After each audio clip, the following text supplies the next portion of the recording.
தெரிஞ்சுக்கலாமா? வாங்க நமக்கு முன்னாடி வணக்கம். பணக்காரராகணும்னா பணம் மட்டும் இருந்தா போதுமா? இல்லவே இல்லைங்க. அதுக்கு ஒரு சரியான மைண்ட் செட் வேணும்.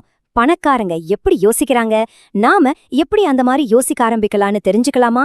வாங்க நமக்கு முன்னாடி இருக்கிற சில மனத்தடைகளை எப்படி உடைக்கிறதுன்னு பார்க்கலாம். இப்போ ஒரு முக்கியமான கேள்வி. பணம் பத்தி நல்லா படிச்சு எல்லாம் தெரிஞ்சா நிறைய பேரால ஏன் பணக்காரங்க ஆக முடியல? யோசிச்சு பாத்தீங்களா? பிரச்சனை என்னன்னா, வெறும் அறிவு மட்டும் பத்தாது. நம்ம மனசுக்குள்ளேயே இருக்கிற சில தடைகள் தான் நம்மள முன்னாடி போக விடாம தடுத்து நிறுத்துது.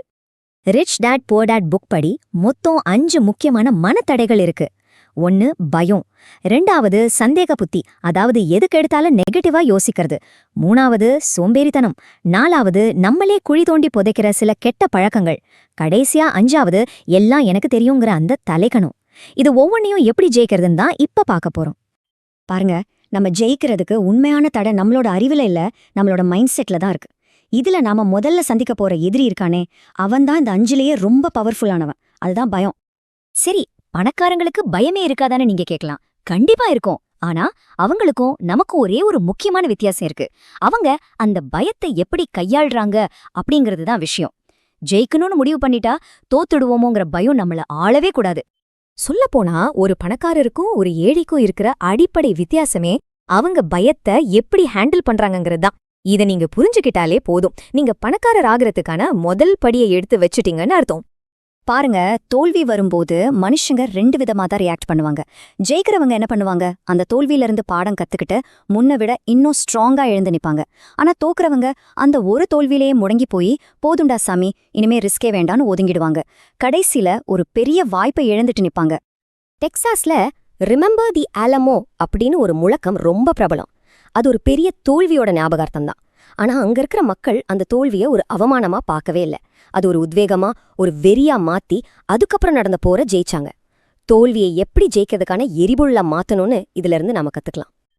நம்மள பல பேர் ஜெயிக்காம போறதுக்கு இதுதாங்க முக்கியமான காரணம்.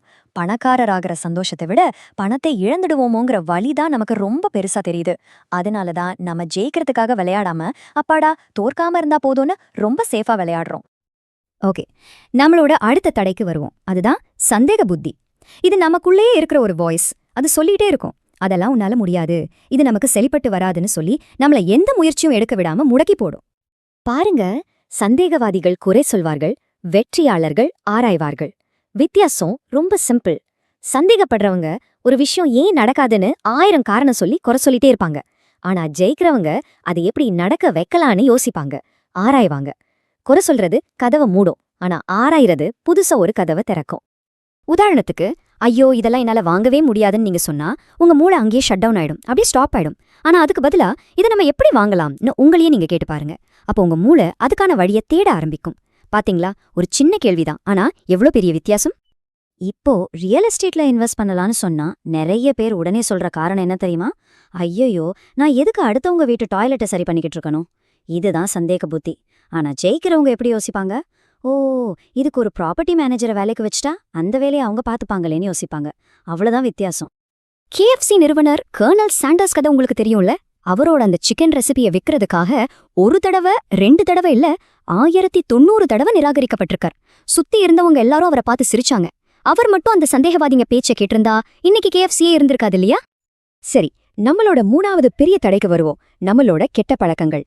ஒன்னு தெரிஞ்சுக்கோங்க, நம்மளோட படிப்பு இல்ல, நம்மளோட பழக்க வழக்கங்கள் தான் நம்ம வாழ்க்கைய முடிவு பண்ணுது. ஆனா இதை உடைக்கிறதுக்கு ஒரு சூப்பரான வழி இருக்கு. அதாவது நம்ம வாழ்க்கைங்கிறது நம்ம பழக்க வழக்கங்களோட ஒரு பிரதிபலிப்பு தாங்க, ஒரு கண்ணாடி மாதிரி. நீங்க எவ்வளோ பெரிய டிகிரி வேணாலும் வச்சிருக்கலாம், ஆனா உங்க தினசரி பணப்பழக்கம் சரியில்லைன்னா ஜெயிக்கிறது நிஜமாவே ரொம்ப கஷ்டம். முதல்ல உங்களுக்கு நீங்களே சம்பளம் கொடுங்க. இதுதான் அந்த மேஜிக் ஃபார்முலா. சம்பளம் வந்த உடனே கரண்ட் பில், வீட்டு வாடகைன்னு மத்தவங்களுக்கு கொடுக்கறதுக்கு முன்னாடி உங்க சேமிப்புக்கோ முதலீட்டுக்கோ பணத்தை எடுத்து வச்சிடுங்க. அப்போ என்னாகும், மத்த பில் எல்லாம் கட்ட பணம் பத்தாத மாதிரி ஒரு ப்ரெஷர் வரும். ஆனா அந்த ப்ரெஷர் தான் உங்களை கிரியேட்டிவா யோசிக்க வைக்கும், புதுசா எப்படி பணம் சம்பாதிக்கலான்னு வழிகளை தேட வைக்கும். இந்த ஒரே ஒரு பழக்கம் உங்க பேங்க் பேலன்ஸை மட்டும் உயர்த்தாது, அது என்னால முடியுங்கிற உங்க தன்னம்பிக்கையும் சேர்த்து உயர்த்தும். நீங்க ஃபினான்ஷியலாவும் சரி, மென்டலாவும் சரி ரொம்ப ஸ்ட்ராங்கா ஃபீல் பண்ண ஆரம்பிப்பீங்க. கடன் கொடுத்தவங்க நெருக்கடி கொடுக்கும்போது அவங்கள பார்த்து பயப்படாதீங்க. அவங்கள உங்க பர்சனல் ஜிம் ட்ரெய்னரா நினைச்சுக்கோங்க. அவங்க கொடுக்குற ப்ரெஷர் தான் உங்களோட ஃபினான்ஷியல் மசில்ஸை பில்ட் பண்ணி உங்களை இன்னும் ஸ்மார்ட்டா, இன்னும் அதிகமா சம்பாதிக்க வைக்கும். கடைசியா 2 விஷயம், சோம்பேறித்தனம் அப்புறம் ஆணவம். சோம்பல ஜெயிக்கிறது ரொம்ப ஈஸி. ஒரு விஷயத்த செய்யறதுக்கு முன்னாடி இத செஞ்சா எனக்கு என்ன கிடைக்கும்னு மட்டும் ஒரு கேள்வி கேளுங்க போதும், சோம்பல் பறந்து போயிடும். அதே மாதிரி தான் ஆணவமும். தெரியாத ஒரு விஷயத்த தெரியாதுன்னு ஒத்துக்கிட்டு கத்துக்க ஆரம்பிச்சுட்டா அந்த ஆணவம் தானா காணாம போயிடும். இந்த மனத்தடைகளை எல்லாம் நீங்க உடைச்சு எரிஞ்சிட்டீங்கன்னா அதுக்கப்புறம் பாருங்க, வாய்ப்புகள் உங்க கண்ணுக்கு தெரிய ஆரம்பிக்கும். உண்மை என்னன்னா, தங்கம் எல்லா இடத்துலயும் கொட்டி கிடக்குது.